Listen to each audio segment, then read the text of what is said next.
ಪೌರ ಮುತ್ತಿನ ಬಳೆಯಲ್ಲಿ ಮಿಂದಿಸಿ ಬಿಟ್ಟಳು. ಅವಳ ಈ ಹೊಸ ಬೆಳವಣಿಗೆಗೆ ಸೋತವ ತಾನು ಮುದ್ಮಾಡ್ತಾ ಮೈ ಮರೆತಿದ್ದು ನಿಜ.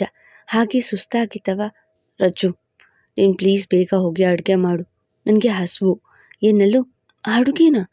ಆಗಲ್ಲ ಎಂದು ಮೊದಲ ಬಾರಿ ಅವನ ಮಾತಿಗೆ ನೋ ಎಂದವಳ ಪರಿ ಯಾಕೋ ವಿಚಿತ್ರವೆನಿಸಿತು ಅವನಿಗೆ.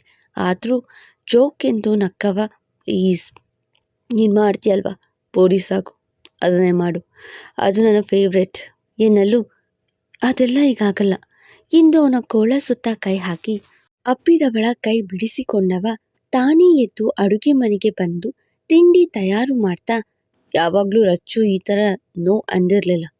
ನಾನೇ ಚೂರು ರೊಮ್ಯಾನ್ಸ್ ಶುರು ಮಾಡಿದ್ರೆ ಅವಳು ಅರ್ಧಕ್ಕೆ ಬ್ರೇಕ್ ಕೊಡ್ತಿದ್ಲು, ಹೀಗೇನು ಈ ಥರ ಆಡ್ತಿದ್ದಾಳೆ ಎಂದು ಆಲೋಚಿಸುತ್ತಾ ಅಡುಗೆ ಮಾಡಿ ಅವಳನ್ನು ಕರೆಯಲು ಬರಲು ಕಪ್ಪು ಬಿಳಿ ಸೀರೆಯಲ್ಲಿ ಆಗಷ್ಟೇ ಸ್ನಾನ ಮುಗಿಸಿ ಬಂದಿದ್ದವಳು ಕೂದಲಾರಿಸುತ್ತಾ ಕನ್ನಡಿ ಮುಂದೆ ನಿಂತು ಅವನ ಕಣ್ಣಿಗೆ ಆಕರ್ಷಿಸಿದ್ದಳು. ಪ್ರೀತಿ ಎಂದರೂ ಅವಳೇ, ಮೋಹವೆಂದರೂ ಅವಳೇ ಎಂದು ನಂಬಿರುವವನಿಗೆ ಅವಳ ಮೇಲೆ ಆಸೆ ಕೂಡ ಹೌದು, ಆಕರ್ಷಣೆ ಕೂಡ ಹೌದು.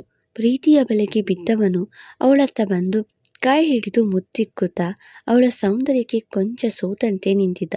ನೀನು ಹೀಗೆ ನನ್ನ ನೋಡ್ತಾ ಇದ್ರೆ ಎಲ್ಲ ಮರೆಯುತ್ತೆ ಅಚ್ಚು ಎಂದವಳ ಮಾತಿಗೆ ಕೈ ಬಿಟ್ಟವ, ಏನು ಅಚ್ಚುನಾ?